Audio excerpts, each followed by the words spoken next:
And with me in the studio right now is Claire Furner, Marketing Manager of MuggleNet.com, the world's #1 Harry Potter fan site, I'm being told. Claire, I know you've been asked this many times before, but what was it 20 years ago that made the very first Harry Potter book such an international phenomenon?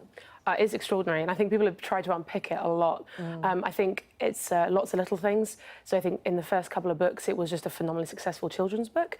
And I think the story and the characters were incredibly compelling. There were great front covers that really grabbed people. I know a lot of friends who say it was literally seeing that book on the shelf that really got them. And then word of mouth as kids, you just pick up books because your friends suggest it.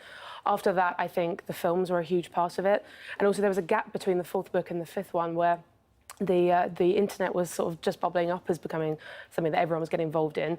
There were a lot of teenagers with some spare time, and suddenly everyone just got creative and started making their own things, whether it was Wizard Rock or fan fiction, fan sites. People got engaged, and I think that effort, and also combined with the film series, made it explode in the way it has. You were 9 years old when you discovered the wizardry of Harry Potter. Can you remember what first drew you in and how you felt when you read the book? I can, actually. My oldest friend, whose wedding I went to the other week, I joined her school, and she was, we were doing an assembly where we had to review a book we'd read, and everyone was fighting over Harry Potter, and she was adamant that she was going to get Prisoner of Azkaban, and I was sat there not had a clue what they were talking about, and I went home promptly, and I think my mum had already bought the books for me, and that night I went home and read them, because if she was into them, I had to like them as well. When you look at the books, they're very British in parts. But this is translated internationally. I mean, it is a global phenomenon. Do you think the books were helped by their Britishness, or was it, in some ways, they were successful despite their Britishness? It was actually the stories themselves that meant that they attracted an international audience? I think it's a bit of both. I think the sort of quaint British aesthetic definitely got people, especially some of our American friends and colleagues.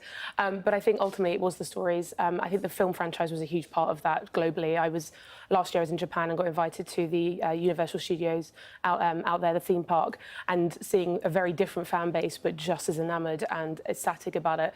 I think the film had a huge impact. I think the stories and the characters, it speaks volumes. It's very simple storytelling in terms of love and friendship and the power of that, and that is a human connection, and it's not really related to any particular nationality.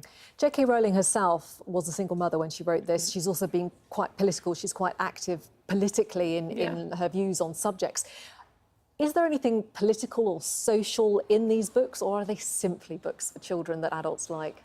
I think there is, definitely. I think the main plot line going through all 7 books of the fight of good against evil is very relevant, especially sometimes today.